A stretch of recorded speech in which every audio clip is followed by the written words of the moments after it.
This new marketing trend might surprise you. If you're one that's paying attention to the trends, listen up.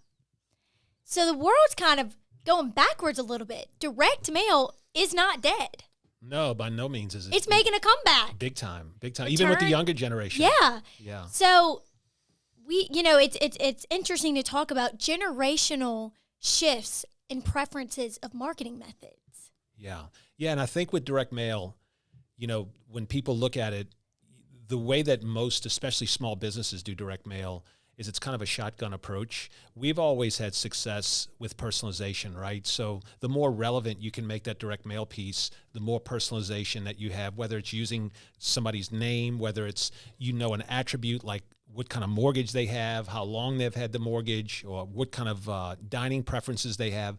It allows you to really customize it and do one-to-one marketing through direct mail. That's always been effective. But it's always been a question to me, this younger generation, they grew up in the digital world, right? Yeah. That's all they really saw. And so I started to see a couple of years ago that people were saying that the younger generation actually enjoys getting mail. They don't get mail that much, and they're raised in the digital world. And so when they get a piece of mail, like, they're excited about it, right? Yeah. And you were saying the same thing. I mean, I'm 22. I'm a part of the Gen Z. I don't get that much mail in my mailbox. So the little bit of mail that I do get, I open it because I'm like, wow, this must be really important. So, and especially going back to, we've talked about this before, consumers are demanding more from brands. They want more personalization because there's so much thrown at you all at once. Yeah. So I did a little bit of research, and I found Millennials and Gen Z make up 42% of the U.S. population, so almost half of the U.S. population. And marketing research shows that both age groups, Millennials and Gen Z, find traditional mail to be refreshing and a break from the digital ads. Wow. I mean, think about how much mail we all get every day, how much we're exposed to on social media, Sure. and just everything is digital. Yeah. And so that explains when you get something in the mailbox, you're touching it, you're feeling it, it's right there in your hands.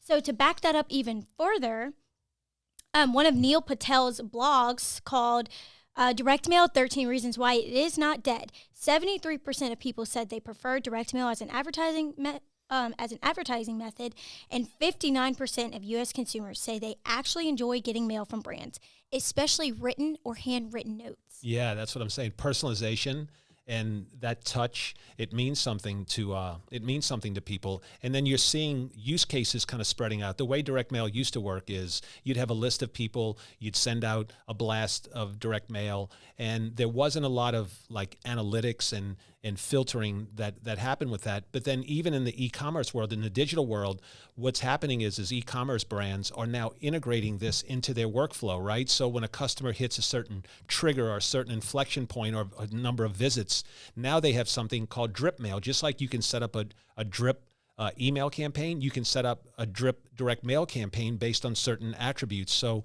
the product is getting much more sophisticated and really one-to-one, where you don't have to go spend 10,000 pieces of mail. You can literally tie this to your CRM or your email product. And in our system, we can actually take, for e-commerce brands, we can take an email, because typically that's all you're getting when you're buying Right. e-commerce. You get an email from someone, but now we can append postal addresses to 80% of those email lists. So now all of a sudden, for an e-commerce brand or a brand that really has just focused on email marketing, now in our system, you can push that email in, we'll append a postal address, and now you've enriched your database, and now you're giving yourself a whole nother channel to market through. Sean, there was a comment you made earlier about the postcard less than a Google click. Yeah. Explain that. Yeah, so, think about it. You're paying a lot of times 50 cents, $1, $2 to get a click on Google. For less than you're paying for just a click, you're able to put a physical piece of mail that talks about your product or service into someone's hands. That's amazing, right? Wow. Yeah. And the power of it being in someone's hands. And Mike, we've talked about this before too. The reason why direct mail is such a big deal is because it's 100% guaranteed that your consumer will touch that piece of mail. Yeah. Versus email, you could just swipe, never even open it, and it go into your trash. That's why I've always said too that Sean and I have this conversation for years and years and years that basically direct mail gets a bad rep. Because really, it is the only medium that is guaranteed to make it into that consumer's hand. That consumer you're targeting, is going to be the decision maker of the household is the one that gets the mail. Exactly. They walk it from the mailbox all the way to inside the house, and then it's based off of whether that decision's being made. So if your direct mail is not working, it's because you don't know how to do it. Yeah, because think about it like this. Most Americans take that walk to their mailbox either every morning or every afternoon. They get the mail out, and then you go inside and you say, junk, consideration. Yep. Junk, consideration, right? So that's what personalization does, is it almost ensures that you're going to get put into the consideration pile and not the junk pile, right? And the reason that happens is when you use someone's name, now I'm talking to Shannon instead of the current address holder or current resident. You see your name in something, all of a sudden that's relevant, right? So using that personalization allows you to get rid of the stigma. If you're not having success with direct mail, as Mike said, it's because you're not executing it properly. You don't have a clear call to action. You're not using personalization. And that's why the data collection process is so important for businesses, because you're going to use that later on in all of your communication, including direct mail. And I love that research backs up that the handwritten and the written notes mean so much more to millennials and Gen Zers. Big time. Because that's so true. And I think back to my own actions, I'm like, wow. I mean, yeah, if something has my name on it or if it appears to be handwritten to me, I'm not going to bother throwing it away. I'm going to take the time to read it. Yep. And chances are, if I'm reading it, I'm likely going to do whatever it tells me to do. Yeah, there's all kind of tricks too. There's putting blue ink on the outside, putting a live stamp on an envelope, using personalization on postcards where you grab people and it's like, wait a second, let me read this because these people are talking directly to me. Yeah, so it's really about the strategy. Direct mail's never been dead.